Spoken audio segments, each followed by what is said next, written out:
Om Jnanatimidandhasya Jnananjana Shalakaya Chakshuranmilitam Yena Tasmai Shri Gurave Namaha, which do not appear to be directly related to the subject of Krishna consciousness. At least there are several.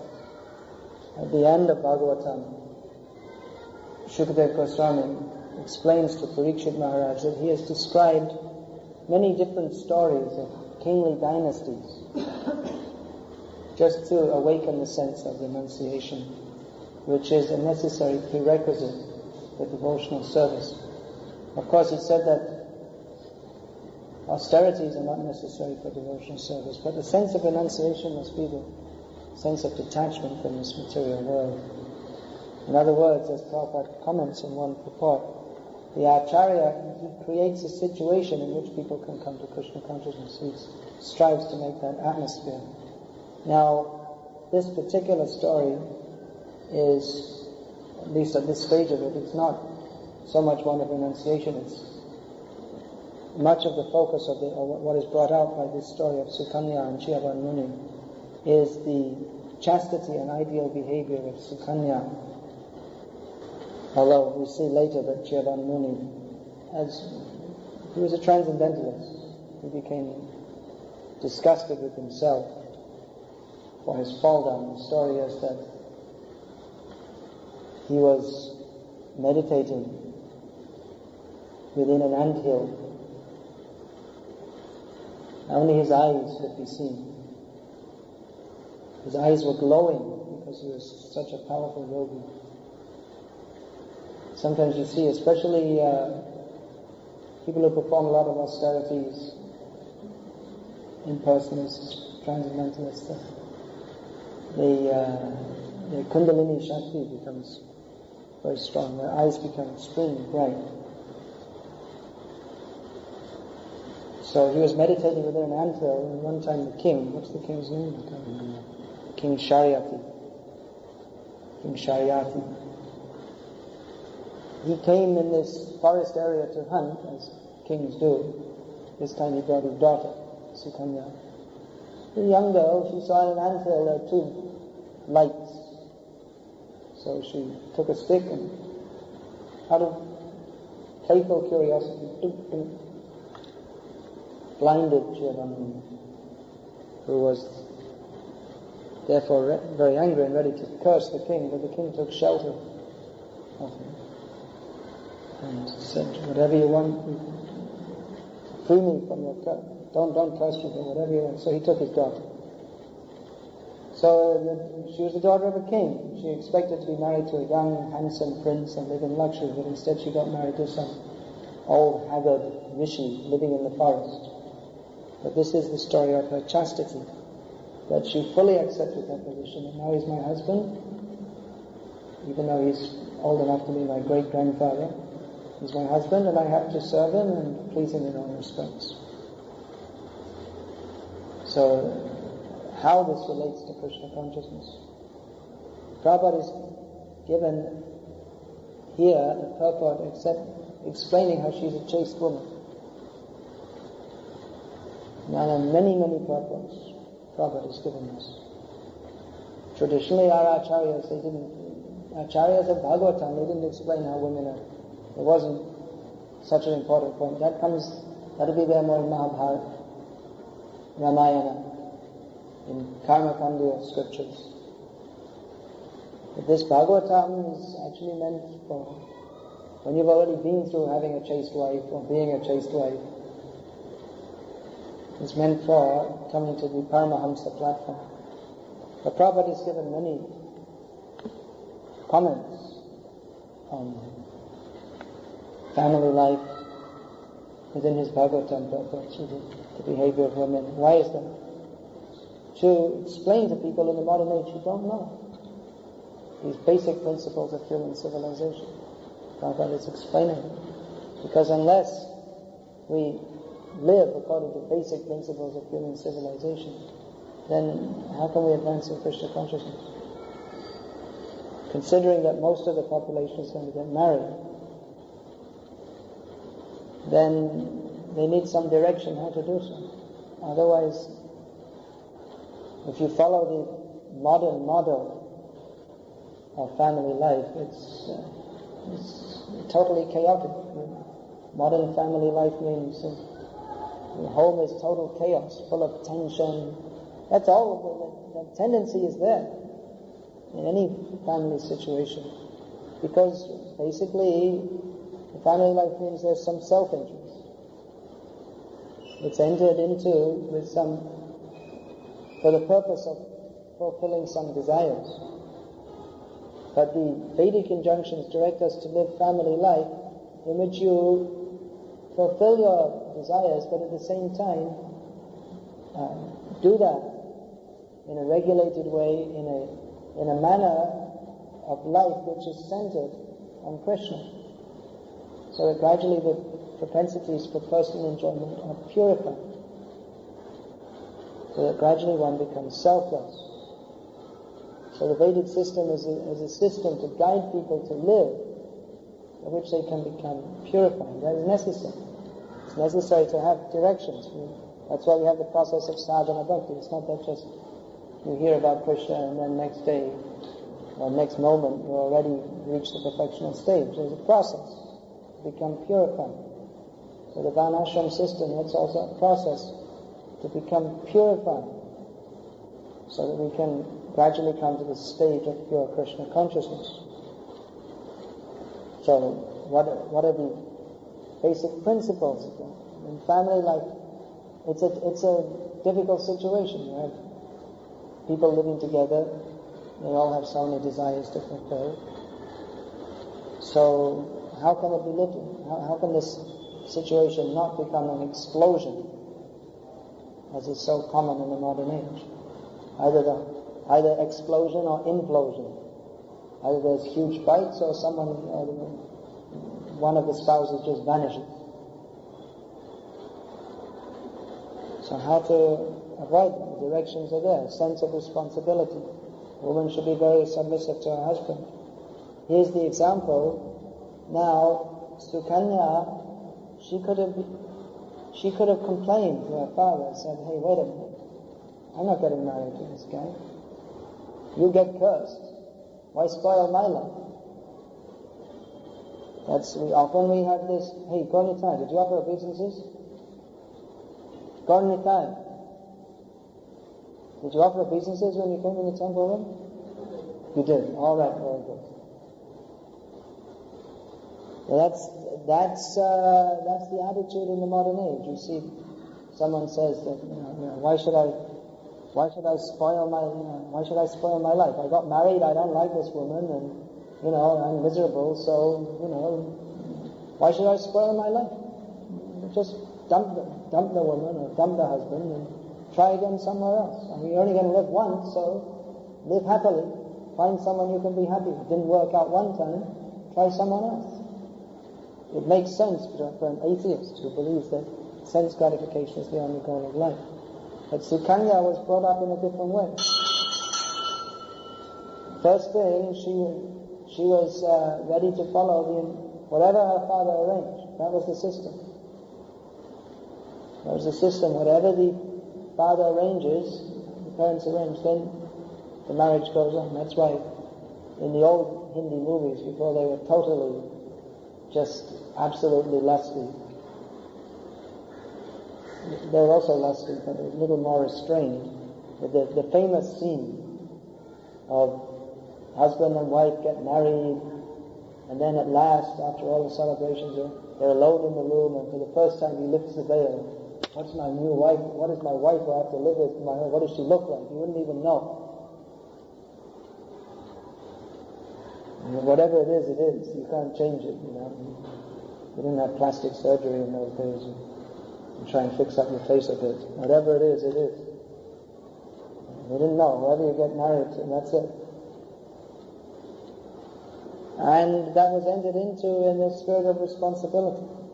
So Sukanya, she was ready. She took her father's direction. Okay, father says to get married to this man. All right, so he's old. She was trained like that. That whatever the husband wants, you simply try to satisfy him. This Chavan Muni was an old, grumpy old man. the phenomena of grumpy old men. You know what this word grumpy means? It means complaining all the time, and difficult to please. It's a common phenomenon because old men means they're mostly frustrated. They want to enjoy, they can no longer enjoy. Before they were important people and people took them seriously. Now everyone's just waiting for them to die. They're just a nuisance. So they become grumpy. Young people don't respect them. They become grumpy. So same thing, Chaitanya Muni, he wasn't a devotee of Krishna. So instead of becoming more and more blissful as he grew older, he became more and more miserable. Krishna Bhakta Nishkam Mate Vishanta Mukti Bhukti Siddhi Kami Shakali Ashanta. Even if you're a great yogi, you have so many material desires, therefore you can't be peaceful in your mind. So he had so many unfulfilled desires. That's why he was performing mystic yoga.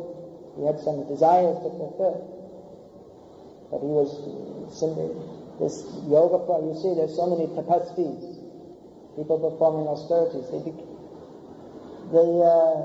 become very angry by nature because they're performing austerities. They're shutting up their material desires with the aim of getting some bigger material desire fulfilled. But it simply makes their heart hard. So you see the cursing, anyone says immediately curse someone, become angry, because they're frustrated. So Chaitanya Muni was like that. He was a grumpy old man. Here we see that by the grace of the Ashwini Kumaras, he got a young body, which is a young-looking body, which is described here as Vanita Priya. The two Ashwini Kumaras, the physicians of the demigods, and Chaitanya Muni, they all came out of the lake with forms that were Vanita Priya. Vanita means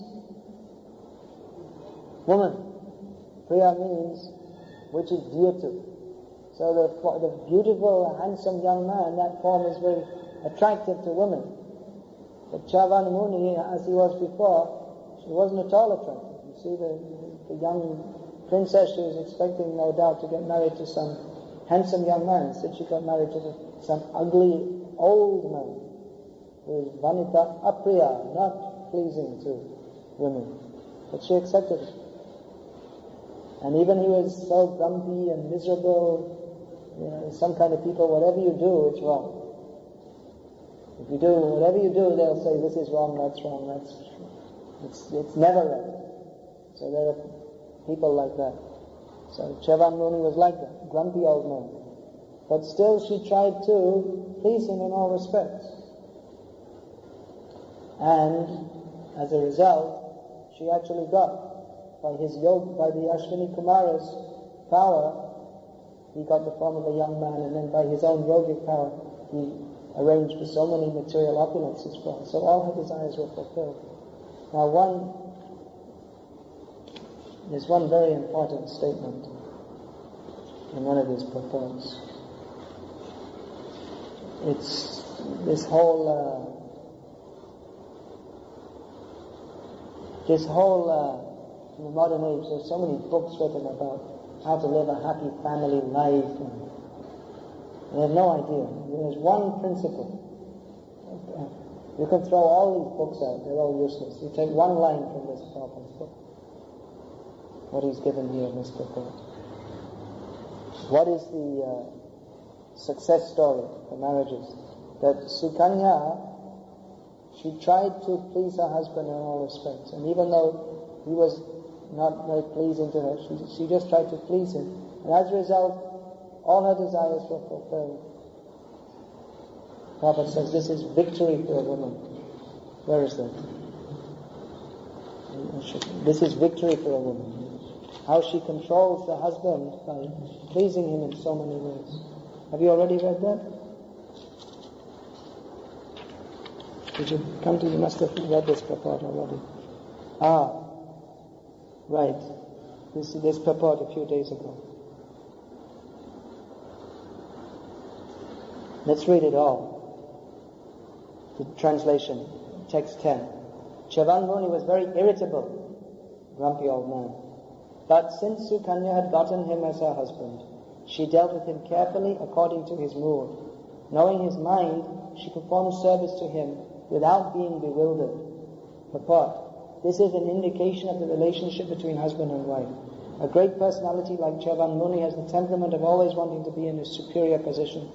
Such a person cannot submit to anyone. Therefore, Chavan Muni had an irritable temperament. His wife Sukanya could understand his attitude, and under the circumstances, she treated him accordingly. If any wife wants to be happy with her husband, she must try to understand her husband's temperament and please him. This is victory for a woman. You see? If any wife wants to be happy with her husband, it's presumed that a wife wants to be happy with her husband. She must try to understand her husband's temperament and please him. Yeah. You see?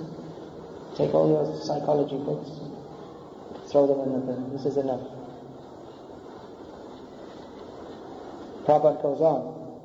Even in the dealings of Lord Krishna with his different queens, it has been seen that although the queens were the daughters of great kings, they placed themselves before Lord Krishna as his maidservants. However great a woman may be, she must place herself before her husband in this way. That is to say, she must be ready to carry out her husband's orders and please him in all circumstances. Then her life will be successful. When the wife becomes as irritable as the husband, their life at home is sure to be disturbed or ultimately completely broken. In the modern day, the wife is never submissive, and therefore home life is broken even by slight incidents. Prabhupada is emphasizing on submissiveness of women. There are no women here in the class today, so no one to fire machine guns at me. But anyway, this is what Prabhupada says. And unfortunately, even there are many women in our movement who don't like to accept, and maybe they want to edit Prabhupada's books or explain that it's not relevant or whatever, but this is what Prabhupada is. This, just like Bhagavad Gita, Krishna gives instructions which are relevant to all times, places and circumstances. This is also. Either the wife or husband may take advantage of the divorce laws. According to the Vedic law, however, there is no such thing as divorce laws, and a woman must be trained to be submissive to the will of her husband. Westerners contend that this is a slave mentality for the wife, but factually it is not. It is the tactic by which a woman can conquer the heart of her husband, however irritable or cruel he may be. However irritable or cruel he may be. A woman can conquer her husband by submissive behavior. In this case, we clearly see that although Chavan Muni was not young, but indeed old enough to be Sukanya's grandfather, and was also very irritable, Sukanya, the beautiful young daughter of a king, submitted herself to her old husband and tried to please him in all respects. Thus she was a faithful and chaste wife. So Prabhupada's books have all instructions for spiritual advancement and even for how to live sane life, relatively sane life in this insane material world. Let us take advantage of these instructions and spread these instructions to others so that people can become happy. People are so unhappy in the modern age. They're suffering so much. More than any other time, because they're more influenced by atheistic and hedonistic ideas. Therefore, it's the duty of devotees to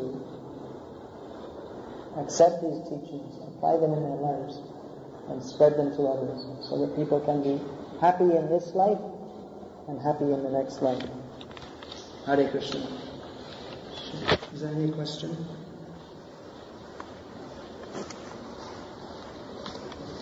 Now, the question is, if women in our society don't accept or don't follow these directions as given by Prabhupada, then how can we expect the general society to follow? We can't. Actually, you'll find in Indian society, not only India, there are so traditional societies anywhere in the world, that they're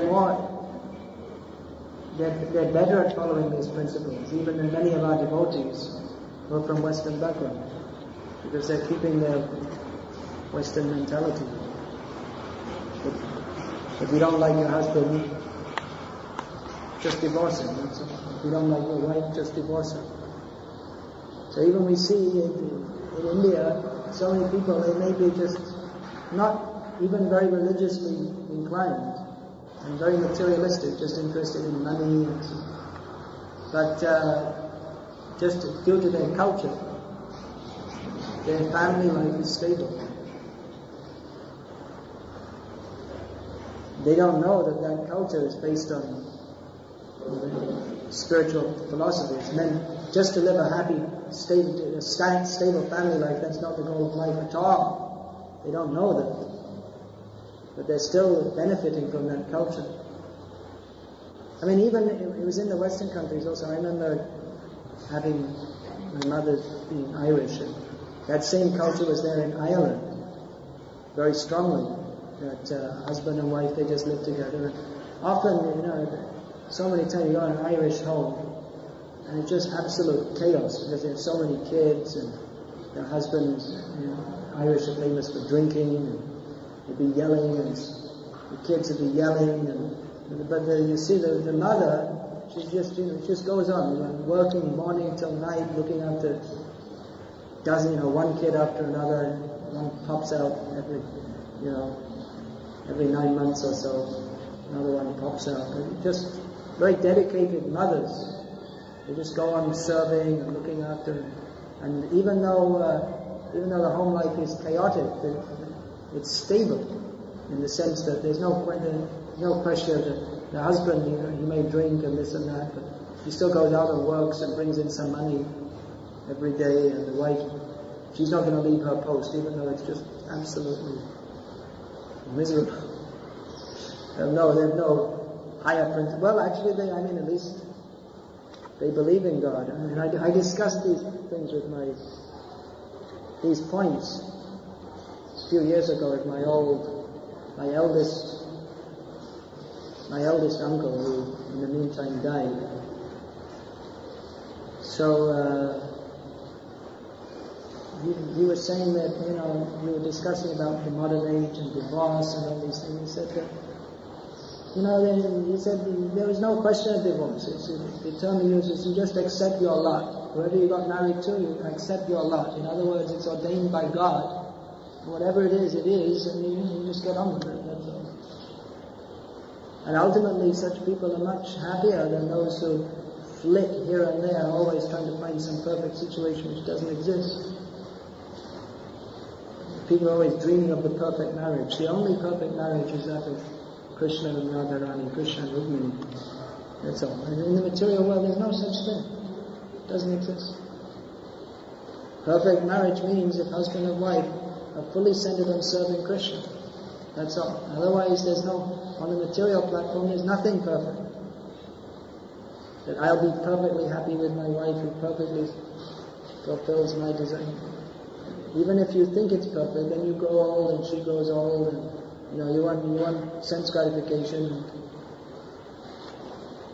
What do you do? And then when the woman grows older, that's why you see so many times in the Western countries, some man, his wife at the age of 40 or so, she's no longer the beautiful young girl she was when he married her 20 years ago. So he just finds some young girl 20 years younger. His daughter's age. Runs off with her. So many times it happens. Especially some business executive, his secretary is there, he has money so he can take her to this place and that place. So many times this happens. No understanding of what the purpose of human life is. Anyway, I've said these things many, many times. I'm preaching to the converted here. Do it. This is a very interesting observation, that in Prabhupada's purports, there's so much about the duty of women and how women should behave in marriage, but not very much about how men should behave. Well, I would ascribe this to the purport that we just read, that the onus is more on the women, that if they are submissive and chaste and faithful, then the marriage will work. The onus, Prabhupada seems to be putting the onus on the women.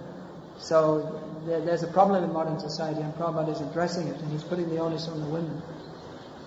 I would Onus means, you see it said here that Sukanya was trained. So in one sense we can't, we just can't say, women are all useless, and they haven't been trained. The Prabhupada is writing these books so they can take the training, just like you aren't trained to chant Hare Krishna. You aren't trained to rise early in the morning, but we've taken that training. So we can take that training. We can take this training, women can also take the training. The duty for the husband is to provide for the material needs of his family and to train his children in Krishna consciousness, his wife and children, to guide his wife and children in Krishna consciousness. To take material responsibility and spiritual responsibility and to set an example in his own life of what it means to be a devotee.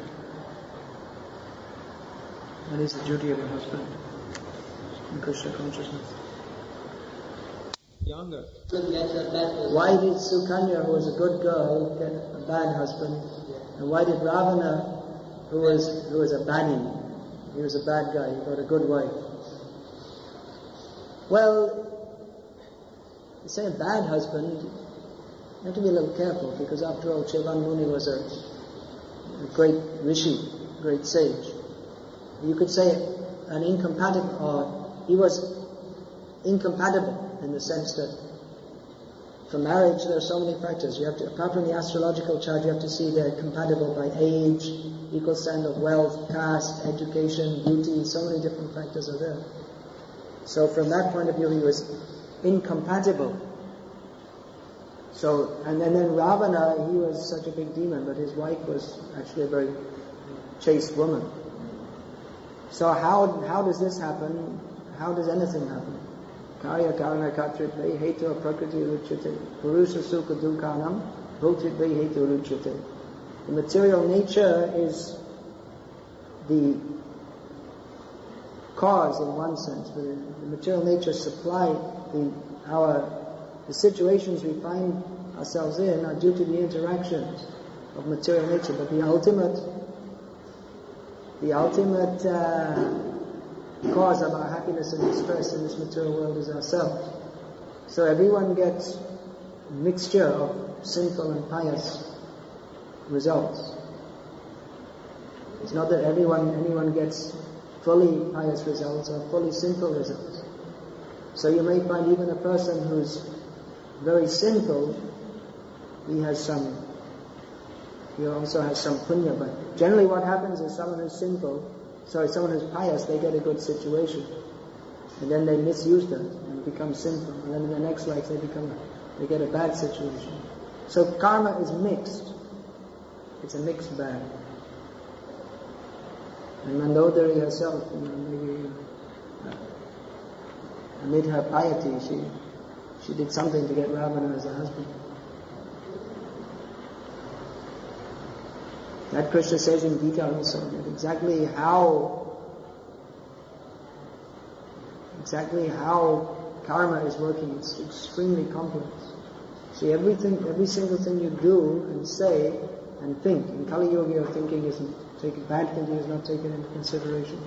But every single thing, at every moment you think, you say and do, that produces some effect.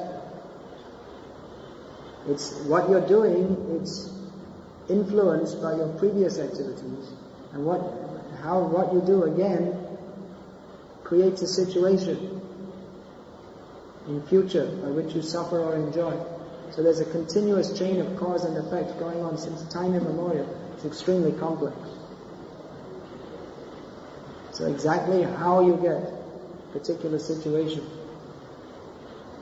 that's according to your mixed karma, both good and bad.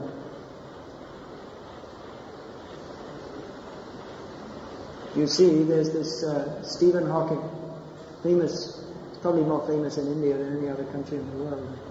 People are so crazy about science.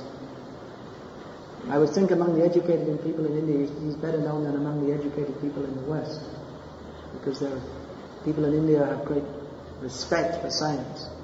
So he has apparently a very good brain. Of course, he missed the point altogether.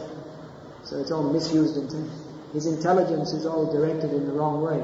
But he's intelligent, he's famous, so to get that, there must be the result of some good activities. But then at the same time, he's totally crippled, apart from 2 fingers. So that's some simple result. It's mixed. Very good karma is mixed with very bad karma. And he's definitely making himself a lot more bad karma by all his atheistic writings.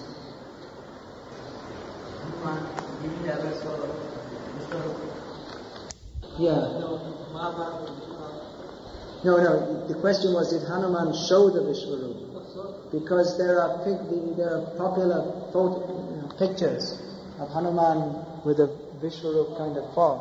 So I was saying that I don't have any knowledge of that. He was on the chariot of Arjuna, so he may have seen the Vishwarup. But showing it, that's something else. He's a very, even how did he get himself on the flag? I mean, he's a very powerful and special person, no doubt. But as far as showing, I don't know. Maybe you see, everything's not in the Ramayana. There are other scriptures also, and there are so many stories of Lord Ram which we may not even know about. But I can't say exactly. You have to ask someone who's more knowledgeable. He's a jiva. How can he show? Yeah, that's the obvious point.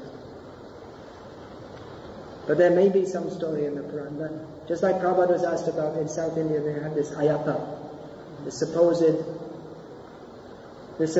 son of Shiva and Mohini Murti. And Prabhupada said, I don't know, it may be in some of the Quran. I would, from that point of view, is doubtful, because he's not Bhagavan. Bhagavan shows the Vishwarup. I don't know, he may have shown something. Then another common picture is Panchmukhi Hanuman, 5-headed Hanuman. I don't know where that's from either, isn't it? It's not in the Valmiki Ramayana that we know of. He had shown a big form, huge form. Huge form is there. That when he was carrying the Gandhamadhan mountain, he took a very big form. And then again, that yogi has that power. Then that when he was going across the ocean, that Rakshasi opened her mouth and he simply came very small, went right in the mouth and came out the other side. So yogi can do that. Anima siddhi. So he can become very, very small. And what's that other one? Anima lagi. What's it called? Mahima. He can become very big. So yogi can do these things. So Hanuman was doing all these things. Ram, he wasn't. Hanuman was doing.